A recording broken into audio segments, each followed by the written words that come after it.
ఇప్పుడు బచ్చాగాడెవడో మాట్లాడుతున్నాడని నాకంటే 6 నెలల్లో సంవత్సరమో వయసు పెద్ద కేటీఆర్ గారిది, నన్ను బచ్చాగాడు అంటున్నారు. మీరు మొదటిసారి గెలుపొందింది మీ మొత్తం శక్తిని ఖర్చు పెట్టి గెలిస్తే 300-200 ఓట్లతోనో శాసనసభ్యుడిగా ఎన్నికైనరు. ఒక వలస కూలి బిడ్డనైనా నేను పార్లమెంట్ అభ్యర్థిగా నిలబడితే ఒక్కరు కూడా పని చేయకుండా ప్రజల గుండెల్లో ఉన్నటువంటి తెలంగాణ వాదం, ప్రజల గుండెల్లో ఉన్నటువంటి పేదవాడి పైన ప్రేమ, కులం చూడలేదు మతం చూడలేదు, నాకు అద్భుతమైన ఓట్లు వేస్తే కొన్ని ఓట్లతో త్రుటిలో ఓటమి పాలు కావడం జరిగింది. ఆ ఓటమితో కుంగిపోలే.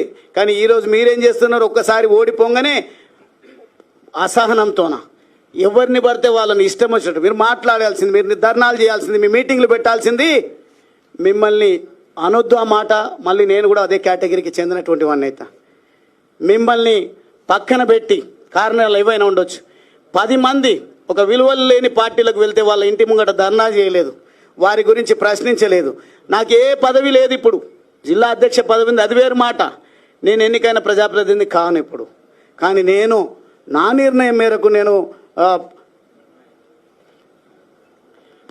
బీజేపీ పార్టీలో చేరుతా అంటే నన్ను రకరకాల ఇబ్బందులు, మీరు సోషల్ మీడియాలో వాళ్ళ గ్రూపులలో వాళ్ళు పెంచి పోషిస్తున్నటువంటి యూట్యూబ్ ఛానళ్లలో ఎట్లా మాట్లాడిస్తున్నారు. నన్నే కాదు, ఈరోజు నా సతీమణి రావాల్సి ఉండే. మాకు దేశభక్తి దైవభక్తి ఎక్కువ, సెంటిమెంట్స్ కూడా ఎక్కువ. నేను ఏ ప్రయత్నం చేసినా నా ప్రయత్నంలో విజయం సాధించాలి నా భర్త అని మా తల్లిదండ్రులు ఆశీర్వదించి పంపిస్తే నా సతీమణి తోడుగా వస్తుంది నా ఎంబడి.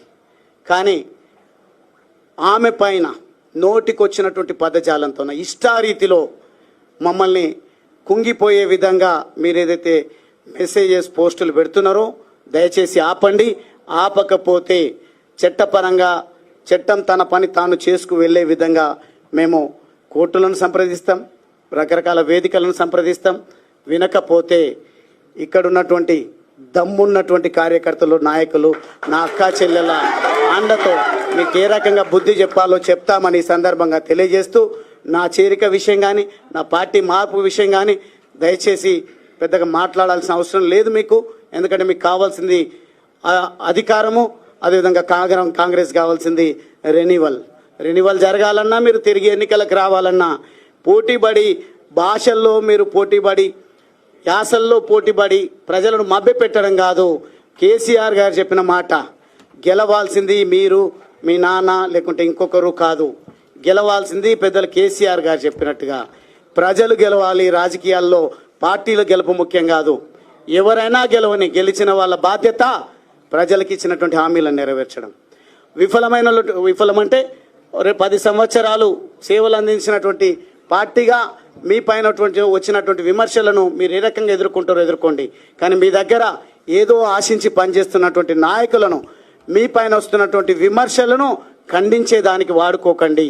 మీ ఎంబడి ఎవరైతే నడుస్తున్నారో వాళ్ళను, ఈ మీడియాను అన్నింటినీ కూడా ఉపయోగించి చివరి పౌరుడి వరకు ప్రభుత్వ ఫలాలు అందాలన్నా, చేయూతను అందాలన్నా ఏ రకమైన ప్రణాళిక పెట్టుకుంటే బాగుంటుందో చూడండి. కానీ అనవసరంగా పోటీలు పడి ప్రజా ఎజెండాను పక్కన పెట్టి స్వంత ఎజెండా కోసం దేశాన్ని, రాష్ట్రాన్ని, ప్రజలను భ్రష్టు పట్టించొద్దని కోరుకుంటూ ఈరోజు నన్ను ఇంత గొప్ప మనసుతో నన్ను పార్టీలోకి ఆహ్వానించినట్టు. ఈ దరిద్రులు వచ్చినాక రోజుకి 8 సార్లు పోతున్నది, జల్దీ రమ్మను కేసీఆర్ను అన్నది.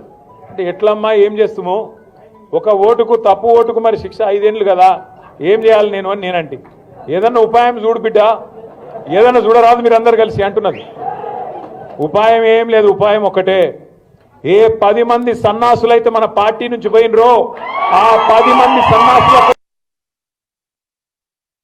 రేపటి రోజు ఉప ఎన్నికల్లో గద్వాలతో సహా కర్రు గాల్చి వాత పెట్టడమే ఉపాయం తప్ప వేరేం లేదు. ఎవడు మనోడో, ఎవడు దుర్మార్గంగా మనతో నుండి వెన్నుపోటు పొడిచేటోడో మనకు అర్థమైంది. కాబట్టి అట్లాంటి వాళ్ళ పేర్లు తీసుకొని వాళ్ళని పెద్దోళ్ళని చేయాల్సిన అవసరం లేదు. ఆ 10 మందికి 10 మందిని మీరు గట్టిగా అనుకుంటే గద్వాలలో పండబెట్టి తొక్కే శక్తి మీకుందని. అడగలేదు, దండం పెట్టలేదు, దరఖాస్తు చేయలేదు, మీ ఎమ్మెల్యే అడగలేదు, ఎవరు అడగలేదు. కేసీఆర్ గారే ఆలోచించి అయితే రాయచూరుకో లేదా కర్నూలుకో పోయే దుస్థితి మా నడిగడ్డ బిడ్డకి ఎందుకు ఉండాలని చెప్పి 600 పడకల ప్రభుత్వ ఆసుపత్రిని గద్వాలలో పెట్టింది కేసీఆర్. కానీ ఓటేసి గెలిపిస్తే ఇలా రాష్ట్రంలో జరుగుతున్నదేంది? ఒకనాడు మన నినాదం తెలంగాణ ఉద్యమంలో నీళ్లు నిధులు నియామకాలు, నీళ్లు నిధులు నియామకాలు. ఇలా రేవంత్ రెడ్డి ప్రభుత్వం వచ్చినాక ఏమైపోయింది? ఆ నినాదం మారిపోయింది. ఇప్పుడు ఏమిటి తెలుసా కొత్త నినాదం? బీఆర్ఎస్ మీద నిందలు, బిల్డర్లతో కాంట్రాక్టర్లతో దందాలు, రాహుల్ గాంధీకి చందాలు. నిందలు దందాలు చందాలు, నీళ్లు నిధులు నియామకాలు లేదు, నిందలు దందాలు చందాలు. తెల్లారి లేస్తే ఎవరిని దోసుకోవాలా, ఎవరిని ఎట్లా బెదిరించాలా, ఎవరిని తోలు వలిచి పైసలు వసూలు చేయాలా, ఎట్లా ఢిల్లీకి డబ్బులు పంపాలా. రేవంత్ రెడ్డి గారు మాటల మనిషి అని మనకు ముందే తెలుసు. మాటలు బాగా చెప్తాడు. ఎలక్షన్ల ముందు చాలా చెప్పిండు మాటలు, మీకు యాదుకుండాల. మాటల మనిషి అనుకున్నాం ఆనాడు, కానీ మూటల మనిషి అని ఇప్పుడు తెలుస్తా ఉన్నది. అప్పుడు చంద్రబాబు నాయుడు మూటలు మోసిండు, యాదుకుండాల మీకు. ఓ నల్ల బ్యాగులు దొరికిండు కదా, యాదుకుందా? ఇప్పుడు ఏమో ఢిల్లీకి మూటలు మోస్తున్నాడు. తేడా ఏమీ లేదు. మాటల మనిషి మూటల మనిషి అయిపోయినాడు. మీరు యాద్ చేసుకోండి, మీరు యాద్ చేసుకోండి.